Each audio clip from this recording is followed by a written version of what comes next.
예, 오늘 수업은 보강 수업으로 지난 시간에 이어서 심층 집단 면접의 가이드라인부터 살펴보도록 하겠습니다. 일단 그 FGI의 가이드라인의 사례라고 보시면 되는데, 이러한 내용을 바탕으로 해서 일단 진행을 하는 것으로 사전에 어느 정도 자료 조사를 통해서 어떤 내용을 가지고 이 좌담회를 진행할 것인지에 대해서 정리해 놓은 것이다 라고 보시면 돼요.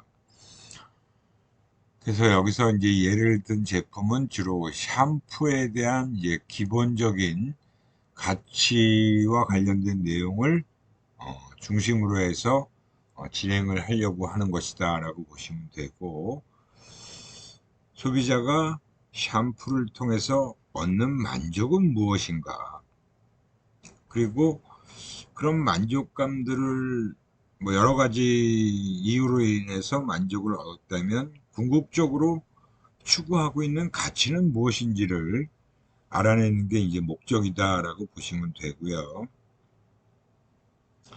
그래서 이제 샴푸에 대한 이제 기대 가치와 관련된 내용들을 가지고 진행을 하도록끔 이렇게 가이드라인을 작성해 놨다라고 보시면 됩니다.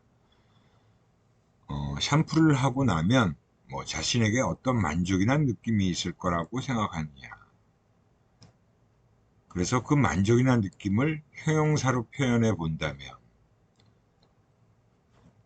뭐 어떤 것들이 해당되느냐를 물어보는 거죠. 그래서 이렇게 예를 들어서 뭐 청결하다, 깨끗하다, 단정하다, 매력적이다, 본능적이다, 유혹적이다, 뭐 솔직하다, 재미있다, 뭐 가치 있다, 뭐 이런 그 형용사 표현으로 어떤 느낌이나 어떤 만족감을 느꼈는지 그런 것들을 가지고 얘기를 좀 진행하고요.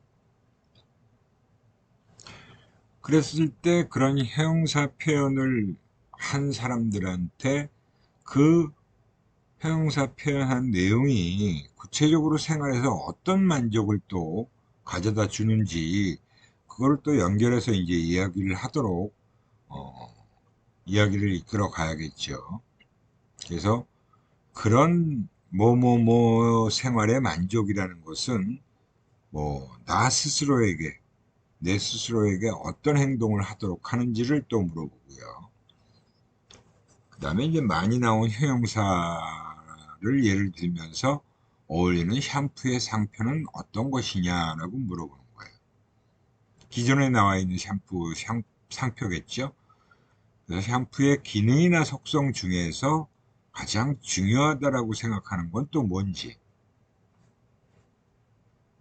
기능이나 속성 중에서 왜 그 기능과 속성이 중요하다라고 생각하는지 이유를 또 좀 더 깊이 있는 생각을 물어보는 거겠죠. 그래서 뭐 예를 들면 머리를 깨끗하게 씻는다든가 아니면 두발이나 두피, 모근에 영양분을 공급해 주는 것이다. 뭐 두발에 윤기가 있는 것이다. 두발에 향기가 있는 것이다. 뭐 이런 내용들이 나오겠죠. 또 그리고 이제 샴푸에서 향기라는 것은 얼마만큼 중요하다고 생각하는지. 그래서 구입할 때 향기를 맡아보고 구입을 하는지 그런 내용을 가지고 또 물음을 던지고 그 향기를 언제 가장 많이 느끼는지, 뭐 샴푸하기 전에 향기를 좀 느끼게 되는지 아니면 샴푸할 때 또는 샴푸하고 나서 뭐 이런 것들도 물어보는 것으로 구성을 하고 또 언제가 가장 중요하냐 라는 질문도 하게 됩니다. 그래서 뭐 이런 식으로 가이드라인을 작성해서 진행을 한다라고 보시면 돼요.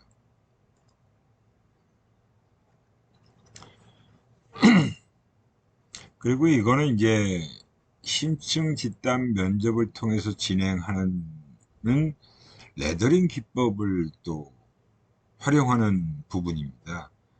이게 어떻게 보면 이제 앞에서 물어본 그런 식으로 연결해서 좀 물어보는 건데, 이 레더링 기법이라는 게 바로 정말 그 수단 목적 연세 방법이라고 하는 거예요.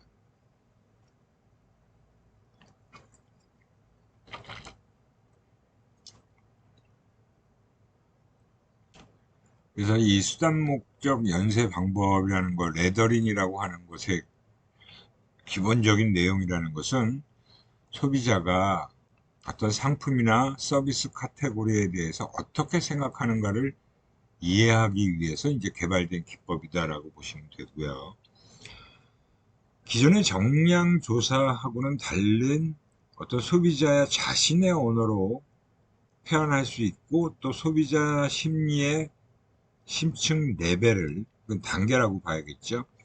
깊게 파고 들어갈 수 있어서 크리에이터와 마케터가 소비자에게 대한 이해를 좀 공유하는 데 많이 활용되고 있다라고 보시면 돼요.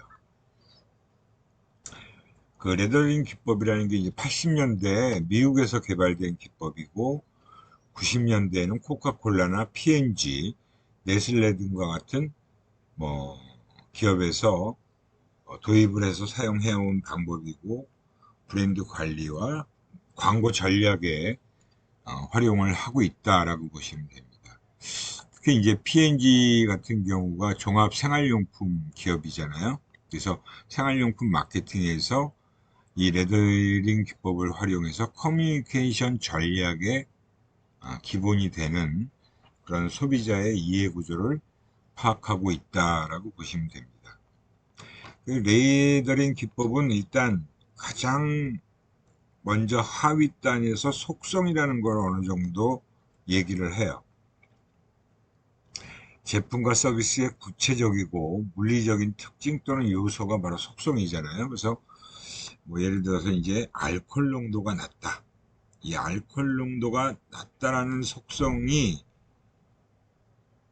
이 제품을 사용하면서 어떤 결과를 일으키는지, 결국 알코올 농도가 낮음으로 인해서 그 소비자는 그 술을 먹고 그 와인 쿨러라는 제품의 음용 후에 결국 알코올 농도가 낮다라는 속성이 취하지 않게 된다라는 결과를 일으켜 주게 되는 거죠. 기능적 효용이라고 볼 수 있죠. 그래서 그 기능적 귀결이 결국 심리적 귀결로는 어떻게 연결되는지.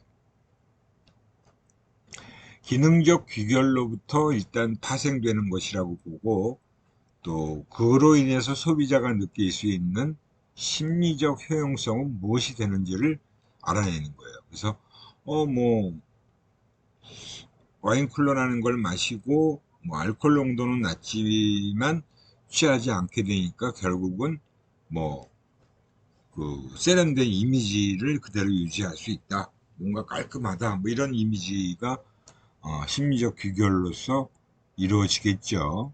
그리고 결국 그것은 소비자가 추구하는 어떤 가치에 해당되는 건지,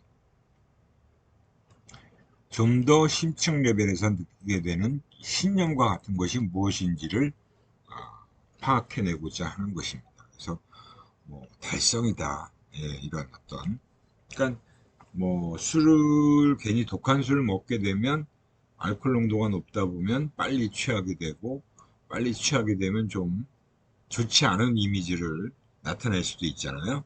그렇게 되면 사실은 그 술로 인해서 그런 자기의 이미지를 유지하기가 힘든 그런 부분이 있으니까, 와인쿨러라는 제품이 바로 그런 부분에서는 오히려 더 좋을 수 있다.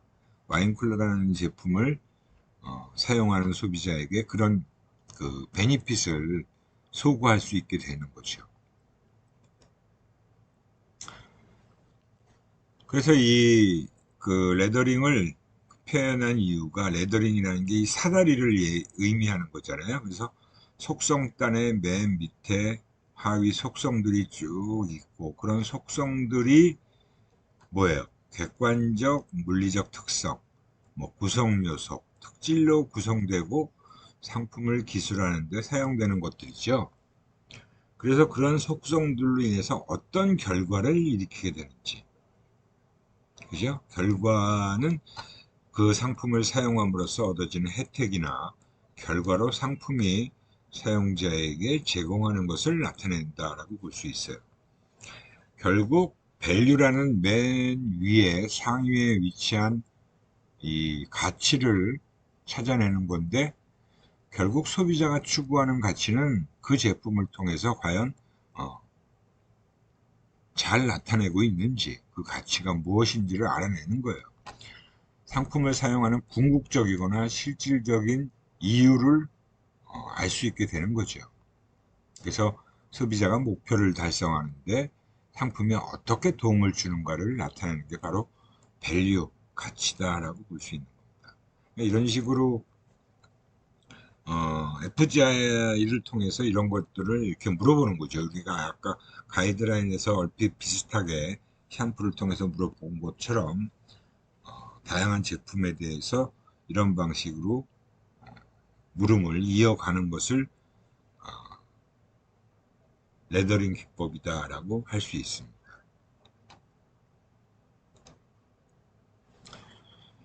그 다음에 이제 우리가 지금까지는 그 FGI라고 하는 심층 집단 면접을 쭉 살펴봤고, 그 다음에 또 이 심층 면접을 개인별로도 할 수 있다 그랬죠. 그래서 1대1로 만나서 그 담당 연구원이 그 대상자에게 1대1로 질문을 해 나가는데, 단순 설문조사가 아니라 마찬가지로 이것도 가이드라인을 만들어서 가지고 와서 설문처럼 진행을 해요. 하지만 이야기를 훨씬 더 깊이 있게 나눈다는 거죠. 그래서 심층 면접이다라고 하는 겁니다. 그래서 그 조사자가 바로 담당자가 면접원들을 면접원의 역할을 하고, 면접원을 또 실제 활용하려면 전문 면접원, 뭐 경험이 많고 좀 철저한 교육을 받고 이해도가 높은 상태에서 그러한 뎁스 인터뷰를 진행을 해야 되는 거예요. 그래서 대상자 한 명과 대면해서 1대1 면접으로 진행을 하죠. 근데 이게 굉장히 좀 한 명을 대상으로 해서 한 1시간에서 1시간 반 정도, 뭐 짧게는 한 40분 정도를 해야 되니까 비용과 시간이 많이 들어요. 그죠? 그리고 조사자의 편견도 개입되기가 쉬운 그런 단점이 있다라고 할 수 있고요. 그 외에 이제 정성조사 방법이라고 하는 것들이 다른 방법들은 또 뭐가 있는지를 살펴봤을 때 이스텐디드 크리에이티브 그룹이다라고 해서 이거는 이런 심층 집단보다 더 무의식적인 정보를 좀 파악하는데 집중적으로 이용을 해요. 그래서 이스텐디드 크리에이티브 그룹, 그래서 FGI 방법보다는 좀 더 무의식적인 부분에 더 초점을 맞춰서 진행하는 거다라고 보시면 됩니다. 이건 역시 심리학을 전공한 사람들이 많이 시도할 수 있는 방법이라고 볼 수 있고요. 뭐 키니즈 메서드다라고 하는 것은 키니즈, 중요 핵심 욕구죠, 사실은. 그죠? 키니즈, 충족을 저해하는 요인을 파악하는 거예요. 그래서 키니즈 메서드, 그런 핵심적인 욕구를 충족하는데 방해가 되는 요인을 파악해서 그것들을 제거 또는 최소화할 수 있는 방안들을 모색한다. 신제품의 기존 제품의 어떤 단점들을 찾아서 그런 어떤 욕구에서의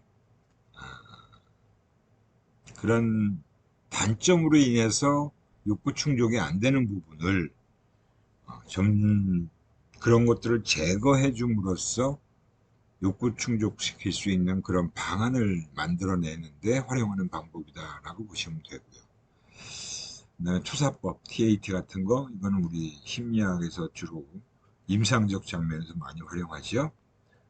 세만틱 어퍼셉션 테스트, 주제 통각 검사다라고 얘기하는 거고요.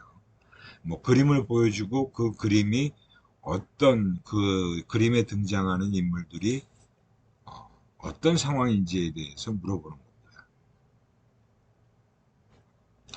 그 역할 연기, 롤플레잉이라고 하는 역할 연기. 맡은 바 역할에서 본인이 어떤 식으로 연기를 하게 되는지, 그죠? 우리가 사이코 드라마 같은 그런 경우가 해당되는 것이라고 보고, 카툰 테스트도 아마 지난번에 설명했죠? 이렇게 풍선처럼, 구름처럼 이렇게 그, 그 사람이 생각하고 있는 바 또는 어떤 얘기를 하는지를 비워놓고 그 칸을 응답자들이 채우는 방법, 언어 연상법, 떠오르는 단어들, 떠오르는 느낌, 이런 것들을 이제 단어 연상법이라고 보통 얘기들 하는 겁니다. 이렇게 해서 이제 뭐 그 외에 정성적인 방법들도 쭉 살펴봤어요. 그래서 우리가 FGI 그리고 개별 심층 면접은 FGI는 가장 많이 활용하고 빈번하게, 개별 심층 면접은 뭐 전문가들 인터뷰, 소비자들을 대상으로 하되 좀 특별한 소비자 같은 경우 진행하는 경우가 있다라고 볼 수 있고, 또 그런 여러 가지 레더링 기법과 같은 걸 통해서 조금 더 구체적으로 속성들이 어떻게 밸류까지 이어지는지를 파악하는 방법은 실제로 많이 사용하고 있다라고 보시면 됩니다. 이렇게 해서 정성조사에 대한 내용들을 다 살펴봤고요. 뭐 정성조사를 설계할 때 어떤 방식으로 하는지, 뭐 이것도 뭐 소비자 간담회라고 해서 대상자들을 20대 여성, 뭐 3, 40대 여성 이런 식으로 이제 구분을 해요. 그리고 그룹은 여기서 6개 정도로 분리를 했죠.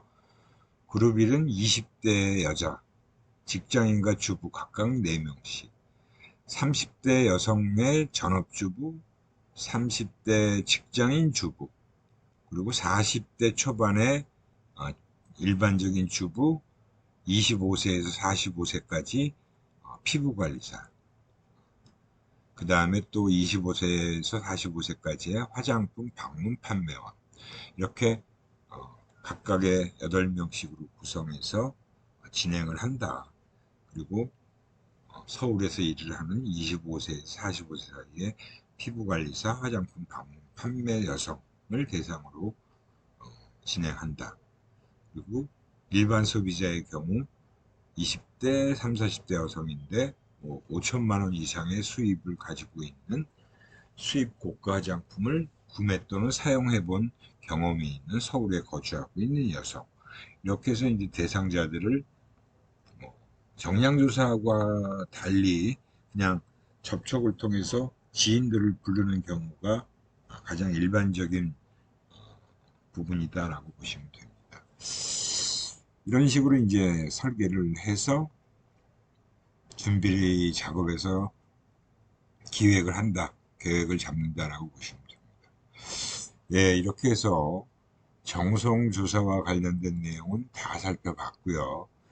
그 다음 이제 관찰조사로 바로 이어서 강의를 진행하도록 하겠습니다. 이 관찰조사라고 하는 것은 2000년대 들어서면서부터, 그래도 뭐 지금부터 한 20여 년 전이 될 수 있겠네요. 90년대 중후반부터 이렇게 간혹 가다가 이제 이런 관찰을 하기 시작한 적은 있는데, 이제 좀 본격적으로 관찰이라는 것을 조사해서 활용하기 시작한 거는 2000년대 들어서면서부터 시작됐다라고 볼 수 있어요. 이 관찰이 중요한 건 어떻게 보면 소비자의 그 있는 그대로의 모습을 관찰함으로 해서 그 관찰을 통해서 소비자가 어떻게 행동하고 왜 그런 행동을 하는지를 추후에 또 질문을 통해서 확인하는 작업을 해요.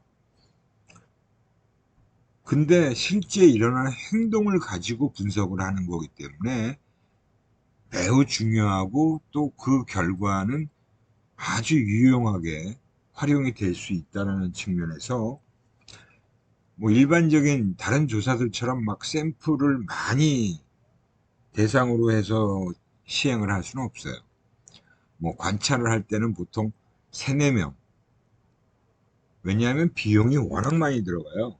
그 2000년대 초반 당시만 해도 제가 관찰 조사를 실제로 진행한 사례들이 있는데 뭐 샘플당 1000만 원, 그 당시가 그랬으니까 지금은 훨씬 더 많이 들어갈 거예요. 뭐 어떤 식의 관찰을 하느냐에 따라서 또 달라지겠지만 아무튼 여러 가지 관찰 기법들을 통해서 정말 라이브로 소비자들을 관찰해서 얻는 정보이기 때문에 굉장히 생생한 정보다라고 볼 수 있죠. 그래서 이 관찰 조사와 관련된 관찰의 의미, 그리고 관찰의 중요성, 그리고 관찰 조사를 통해서 나온 결과의 활용, 그리고 관찰 조사 과정, 관찰 조사 방법, 결과 분석, 이런 내용들을 쭉 살펴보도록 하겠습니다.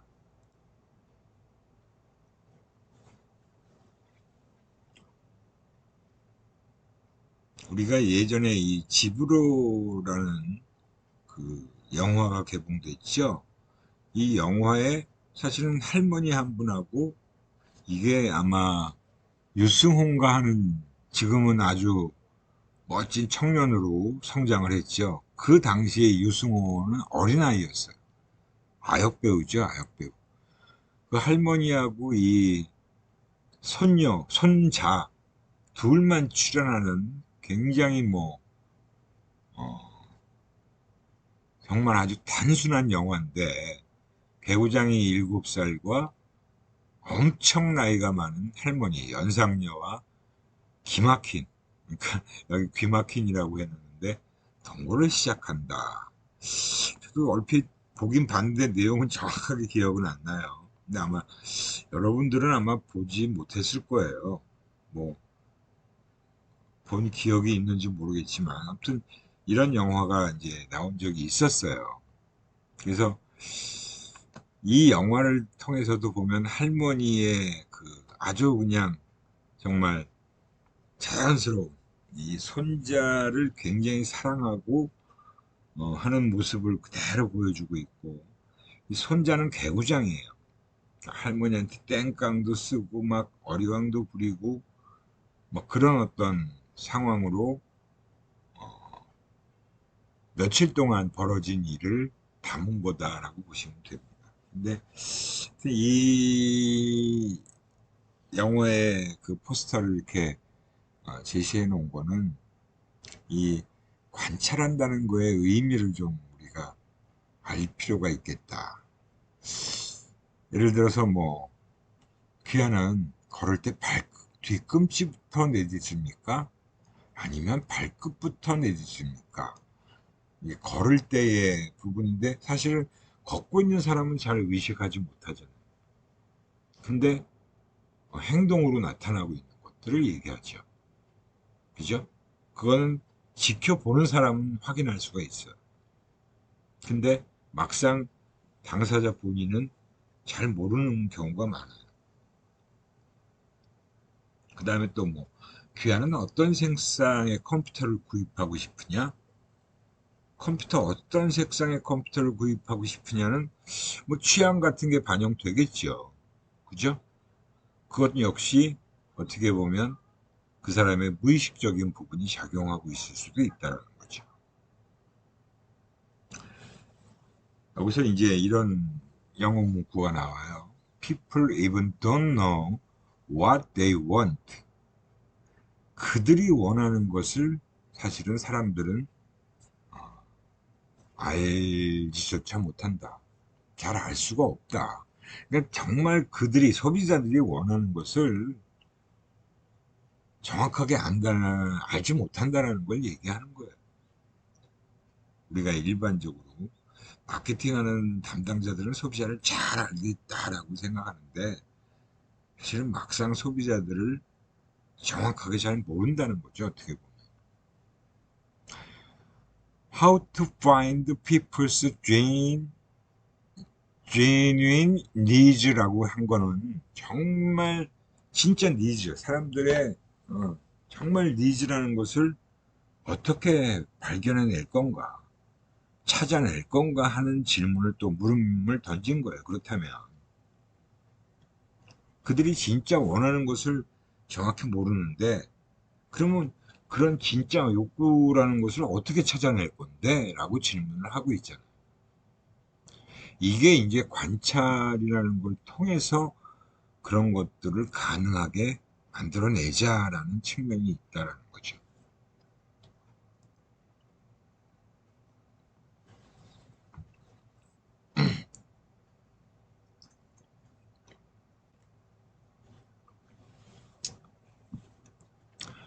제가 오늘 그 두 강자의 과목을 연강을 하고 올라와서 조금 쉬었다가 지금 또 내일 바로 오늘 또 저녁 때 출장을 떠나야 되기 때문에 제가 지금 강의 영상을 녹화를 하고 있어요. 그러다 보니까 지금 목이 많이 잠겨 있습니다. 지금. 목도 조금 따갑기도 하고 그래서 제가 지금 따뜻한 커피를 마시면서 이제 또 영상을 지금 녹화하고 있는데 여러분들이 좀 양해를 해주시기 바랍니다. 그러니까 목소리가 잘 크게 안 나오잖아요. 또 두 과목이나 또 녹화를 해야 되고 그래서 조금 천천히 얘기를 할게요. 그 관찰이라는 것의 의미는 이제 우리가 앞에서 얘기했듯이 정말 소비자들이 원하는 것을 잘 알지 못하는데 정확하게 잘 모르는데 그러면 진짜 욕구를 어떻게 정말 찾아낼 건지 발견해낼 건지를 질문을 던졌잖아요. 그래서 관찰이라는 게 왜 중요한지 한번 우리가 쭉 살펴보는 거예요. 문맥적 상황에 대한 관찰이다. contextual situation이다. 그 앞뒤 맥락이 있고 문맥이라는 게 있잖아요. 관찰이란 주위의 환경적 요소, 즉 사람들이 항상 똑같은 행동을 하지 않죠. 나 혼자 있을 때와 또 다른 사람들, 막 타인들이 많이 있을 때, 또 뭐 소수의 몇 명의 사람들이 있을 때 하는 행동들이 다 달라요. 그죠? 우리 심리학을 공부하는 사람들은 잘 알 수 있는 얘기들이죠, 사실은. 그죠? 상황에 따라서 또 오케이즌에 따라서 다 다르더라 하는 사람들의 행동이. 그래서 이 주위의 환경적 요소들을 고려해 객관적인 관점에서 정성적인 접근을 시도한다. 그렇게 함으로써 제품 또는 인간 하나의 개체를 보는 것이 아니라 인간과 제품 그 둘 간의 상호 작용을 보는 것이다. 그리고 주변 환경, 시간적 흐름, 다른 사람들과의 사회작용, 상호작용 등 모든 요소들 간의 관계를 문맥적으로 이해할 수 있고 그래서 장님 코끼리 만지기 그러니까 장님이 코끼리를 만지면 정말 이 코끼리가 얼마나 큰지 그냥 코끼리 다리만 만지는 거잖아요.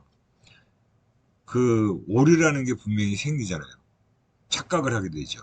그런 오류를 벗어나서 전체적인 관점, 홀리스틱 뷰에서 문제를 이해할 수 있게 된다는 게 바로 관찰이 중요하다라고 하는 이유다라고 보시면 돼요. 그러니까 그만큼 관찰이라는 걸 통해서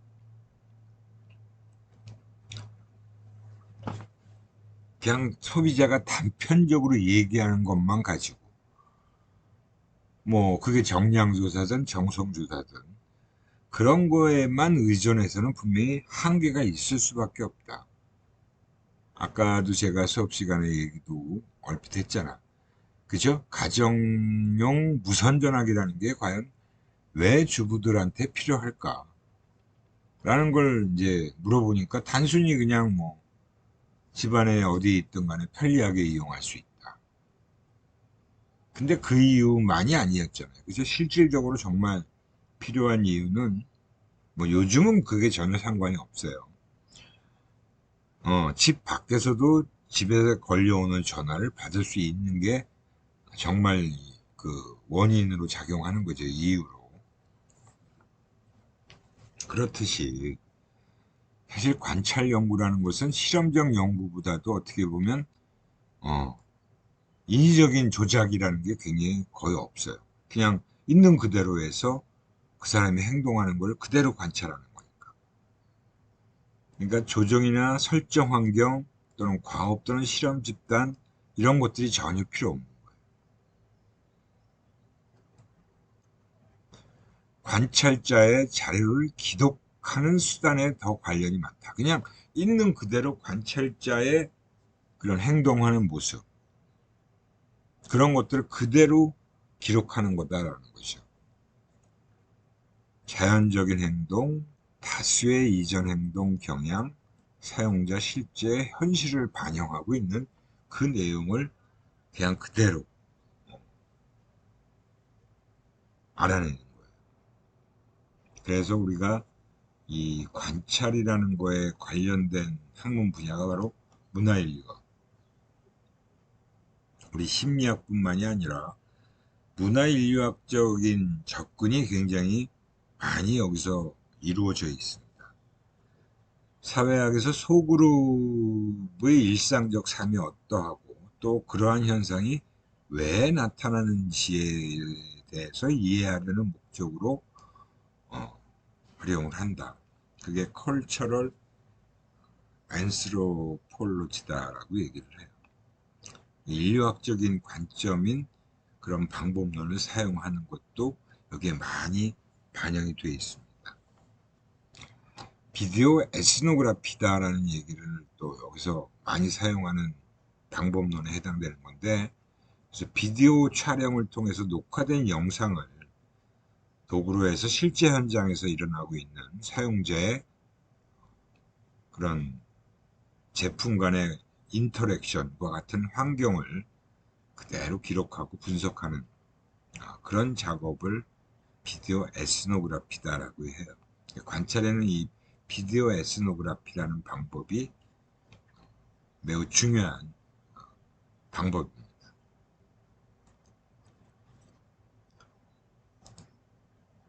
그래서 이 관찰을 통해서 관찰한 결과를 어떤 식으로 활용하느냐, 어떤 곳에 활용하느냐, 사용자의 숨겨진 니드를 발견하는 그런 관찰 작업을 해요. 그 관찰을 통해서 그런 소비자들의 숨겨진 니드, 자기도 모르게 하는 행동을 통해서 거기서 니즈가 행동으로 나타난 거잖아요. 그래서 그 행동을 관찰하면 어떤 니즈에 의해서 그런 행동을 하게 됐는지를 여러 가지로 또 확인을 하겠죠.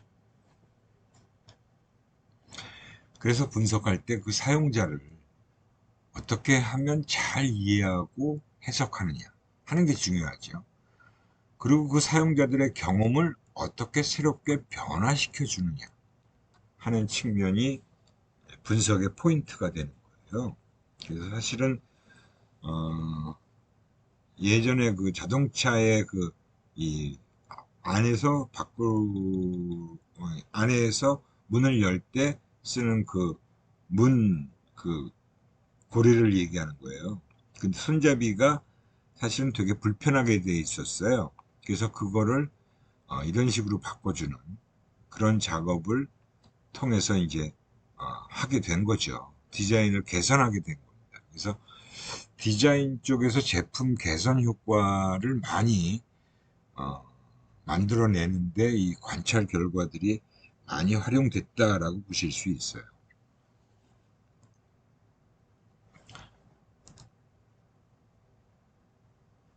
뭐 이런 그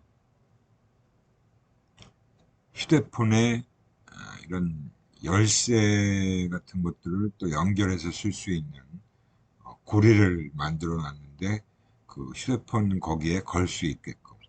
그러니까 이런 제품을 사람들이 어떻게 만들어 주면 더 편리하고 쉽게 사용할 수 있는지를 기존의 제품 사용하는 걸 통해서 거기서 뭔가 불편한 점을 발견해내고 소비자들 입장에서 아 이게 이렇게 됐으면 좋겠는데 라는 것이 나타나게 된다라는 거죠. 그런 걸 반영해서 실제 제품 설계를 하고 디자인할 때 또 제품을 개발할 때 그런 것들이 반영될 수 있다는 거예요. 지금은 뭐 많은 가정에 이미 이런 식으로 그 세탁기가 거의 이제 위에서 넣는 그런 세탁물을 위에서 넣는 세탁조의 위치가 어, 이렇게 드럼 세탁기 형태로 바뀐 건 꽤 오래됐죠. 근데 드럼 세탁기도 어떻게 보면 그 세탁조가 거의 정면으로 똑바로 들어가 있어요. 근데 소비자들 입장에서 주부들 입장에서 세탁물을 넣고 꺼낼 때 보면 사실은 세탁조가 똑바로 들어가 있는 형태보다는 오히려 좀 경사가 위쪽으로 향해 있는 게 완전 위쪽에 있으면 또 그 예전에 세탁기 형태는 완전히 이렇게 그 깊숙이 넣고 빼는 게 사실은 불편하고 힘든 면이 있는데 드럼 세탁기 형태로 만들어 놓으면 여러 가지 세탁 효과도 좋은 측면과 여러 가지 좋은 점이 있음에도 불구하고 세탁조의 그 문 여는 부분과 그 세탁조가 딱 똑바로 이렇게 들어가 있으면 역시 고개 그 허리를 많이 구부려야 되는 불편함이 있어요.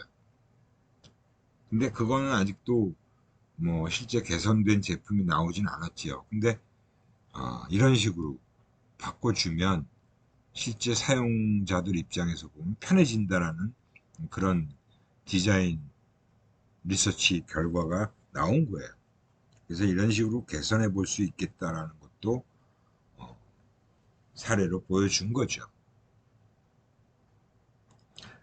또 다른 뭐 그 똑같은 내용의 부분이고 또 다른 그 이 세면대에 있는 그 수도꼭지가 있고 그 물막의 부분인데 거기에 사람의 손 모양으로 어, 이렇게 꼭지를 만들어 놨잖아요. 그래서 이 손 모양을 가지고 집으면 뭐 좀 훨씬 더 편리한 부분이 있다. 그러니까 이거는 어떻게 보면 은유적으로 표현하는 뭐 헬프라고 돼 있잖아요. 사람이 물속에서 이렇게 구조하는 것처럼 그 손을 내밀어서 막 도와달라고 하는 것처럼 그런 의미가 담겨져 있는 그런 물을 막는 마개를 그렇게 이제 해놓은 거죠. 그냥 이 손잡이 없이 그냥 막는 거는 사실은 뭐 아주 많이 크게 불편하지는 않더라도 이 손잡이가 있어서 어, 헬프를 외치는 그런 도와달라고 하는 것처럼 이렇게 손잡이가 있으면 무슨 의미인지 금방 알 수 있잖아요. 손을 잡아달라 이거죠. 또 이런 식으로 활용을 할 수 있다라고 볼 수 있습니다. 그래서 사실은 이 관찰이라는 것이 많은 영역에서 이제 그 활용도가 올라가고 있는데 초창기에는 대부분 디자인 개선하는데 많이 활용돼 있어요. 그래서 디자인 리서치라는 거를 별도의 부서로 또 만들어서 엠브레인 같은 경우는 디자인 리서치도 국내 조사 회사 중에서는 제일 먼저 시도를 했습니다. 그러면서 이 관찰과 관련된 다양한 방법들을 공부하고 훈련해서 디자인 리서치 팀을 아예 새롭게 구성을 했고, 그 구성원들이 여러 회사에 찾아다니면서 이런 디자인 리서치를 소개하기도 했어요.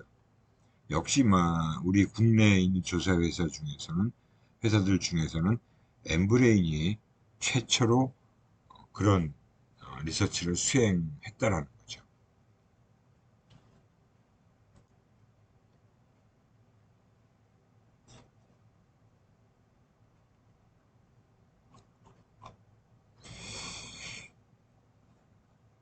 그래서 이 관찰의 조사 과정에서 보면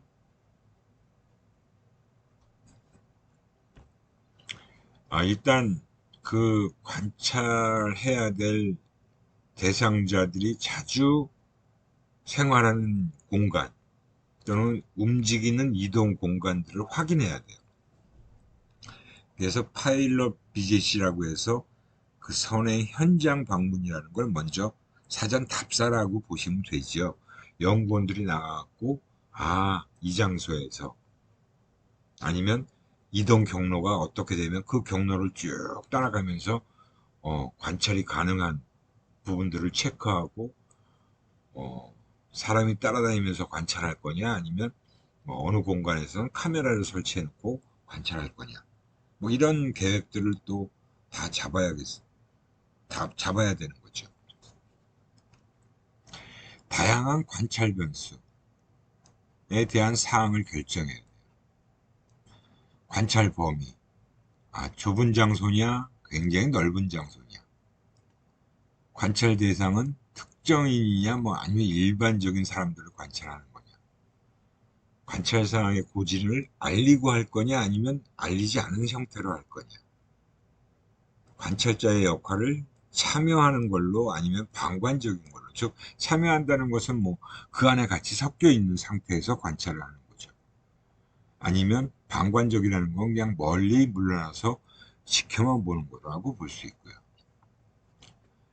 그리고 기간은 단기적이냐 일회성이냐 장기적이냐 또 여러 번 반복하느냐, 그죠? 단기 일회성, 장기 여러 번, 이런 것들이 역시 결정을 해야 되는, 계획상에서 잡아야 되는 부분이다라고 보시면 됩니다. 관찰 범위와 관찰자의 역할, 많은 장비가 필요하겠죠. 그래서 그런 것들을 준비해야 되고요. 그러니까 이제 많은 비용이 들어가는 거죠. 그래서 관찰 방법에는 여기 몇 가지만 이제 예를 들어 놓은 건데요. 고정 카메라 기법이라는 건 이제 카메라 CCTV를 딱 고정된 위치에 설치해 놓고 일정한 공간을 관찰할 수 있게 하는 거죠. 특정한 사용자 행위를 추적하면서 그들의 행위를 기록하여 관찰하는 거. 그리고 이제 사용자 추적법이라는 게 바로 섀도우 트래킹이에요. 완전히 그들의 행위 특성이 나타나는 부분을, 물리적 흔적을 계속 쫓아다니면서 트래킹하는 겁니다. 섀도우잉, 그림자처럼 쫓아다닌다 그래서 섀도우 트래킹이라고. 그리고 이제 흔적 탐색법, 관찰 대상 사용자를 하여금 그들의 행태를 기록하게, 직접 대상자가 기록을 하는 거예요. 행동을 하고 그 행동에 대한 행태를 기록하게 하는 거고요.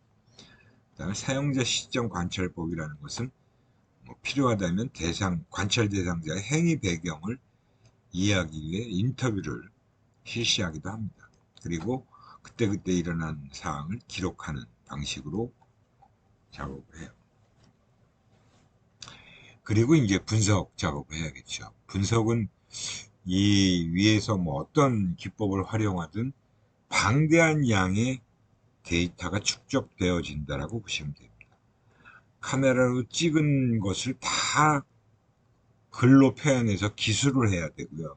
그걸 보면서 또 기록을 해야 되고, 뭐 마찬가지로 추적법을 사용하든 흔적 탐색법을 사용하든 시점 관찰법을 사용하든 어떤 방법을 사용하든 간에 그런 작업이 다 필요하다라고 보실 수 있습니다.